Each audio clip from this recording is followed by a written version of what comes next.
Hey guys, my name is Elizabeth F. Evans, and in this video, which is my first ever video, we will be discussing why I decided to become a doula and my birth work journey thus far. So yeah, stay tuned.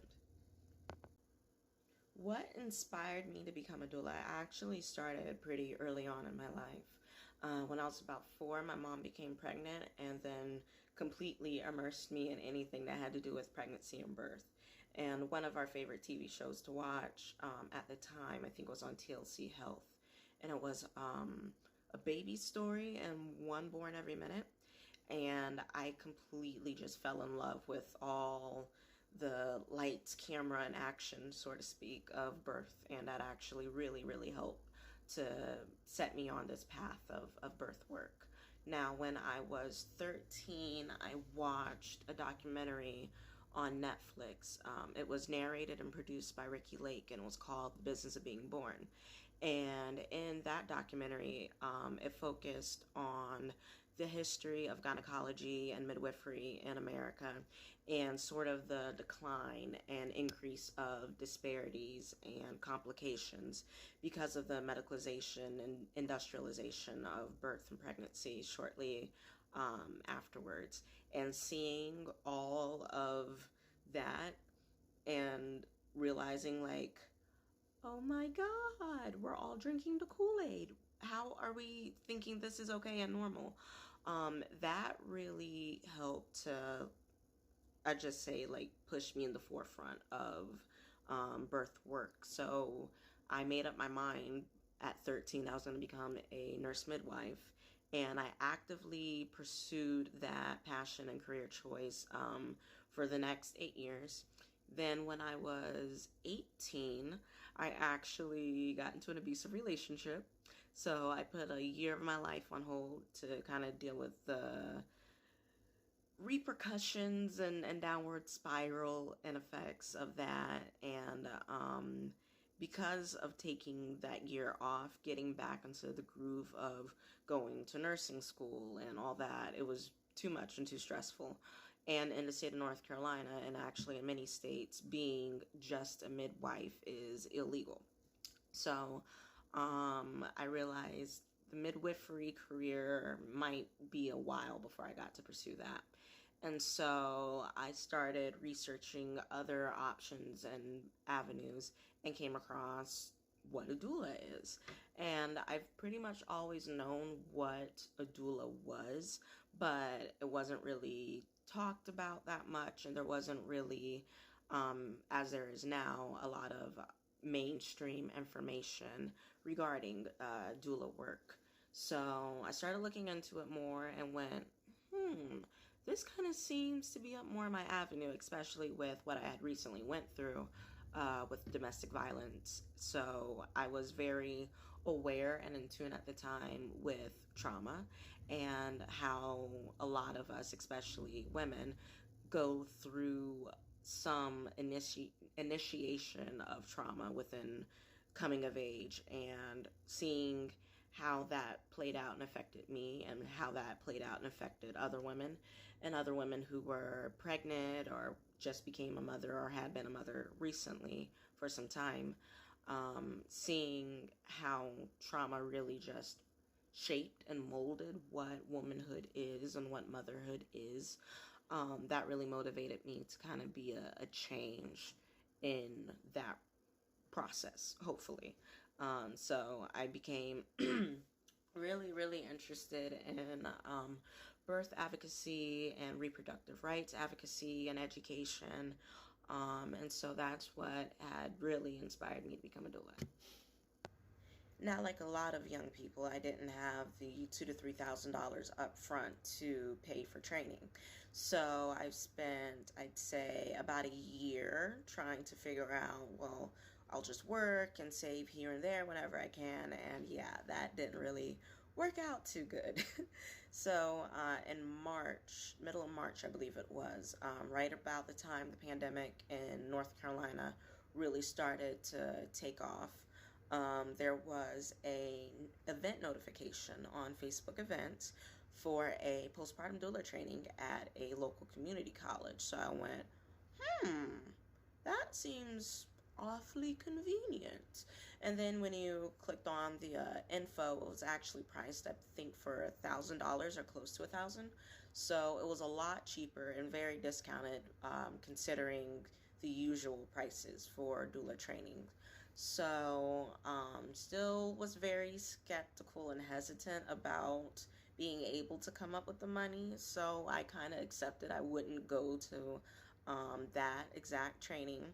And then pandemic started snowballing, and the training that was scheduled to be in person actually became virtual and extremely discounted. I only paid $100 to become a doula. And even being priced at 100, I was still like, there's no way this is really real. Like, this isn't going to happen. I'm not going to go to this training. And it was actually my fiance and roommate at the time that really helped, like, girl, seize the moment, carpe diem. It's meant to be. And so I took the training. It was a 4-day virtual training over Zoom, and I completely fell in love with the course material and education. I'm actually certifying with CAPA, which is known as Childbirth and Postpartum Professional Association. I always fluke trying to remember the long spelling of it instead of it being abbreviated, but yeah. So that's what initially propelled me into birth work and doulaing in the year 2020. Now, like a lot of doulas just starting out this year, this has been a very, very interesting introduction into the doula world. So, because of there not being much of a doula community and face in my local area, a lot of my initial relationships and networking connections came from social media, from online, which was something you'll have in any doula training. They really, really focus on understanding it takes a community. It really does take a village, even in a professional colleague realm of things. And especially with COVID, the only way you can really get to know somebody is by networking. And so I'd say the first 3-4 months of doulaing and establishing my business has come from doula Facebook groups and Instagram followings and stuff like that. Another thing that's been relatively hard with establishing my business has been the COVID restrictions. A lot of hospitals nationally aren't allowing birthing people more than one support person, and sadly the birthing person's significant other, if they want to attend the birth, that's also technically classified as your one support person, even if you've hired a doula and you've worked with that doula prior to the birth and prior to that hospital's change in policy.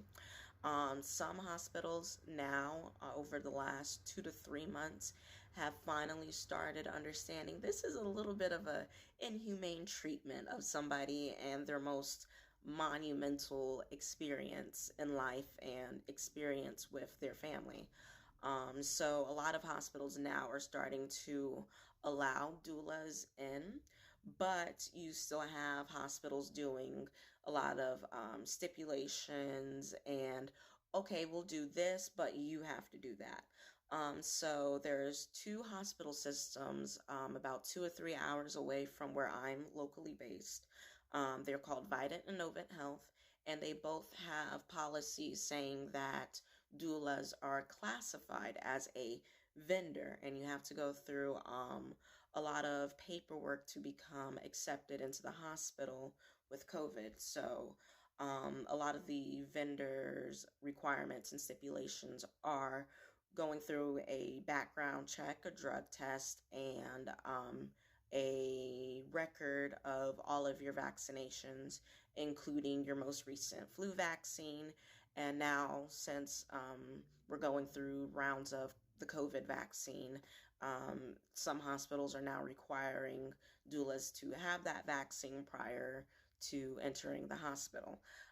In addition to that, my local-ish hospital systems, Novant and Vidant, they're also requiring their doulas to go through their hospital policies and trainings with hygiene and safety and basically stuff like that. Obviously, as you can imagine, trying to get your clinicals done and training hours under hospital restrictions has completely derailed the traditional sense of training and becoming a doula with hands-on experience. So I've spent 5 months trying to establish clientele online, which has been a blessing and a curse. I've been able to reach out and assist people out of my local area that I serve, or radius I serve rather. So that's always amazing to be able to reach out further than what you initially planned.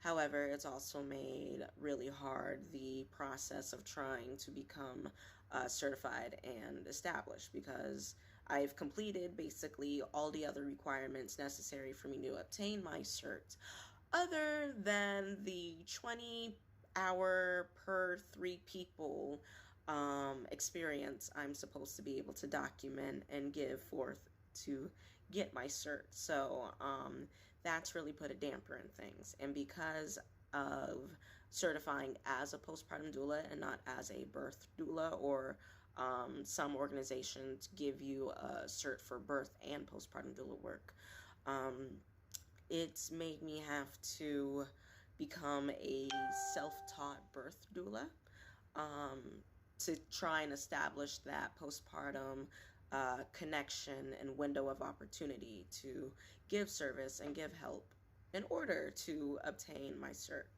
And my initial underlying passion, if you will, has always been birth. I want to be in the bloody thick of it all. And so being now in a position of having to add that niche onto my belt of sales in order to get that cert, it's been a relatively interesting experience, a very humbling experience, but I definitely do wish there was more of a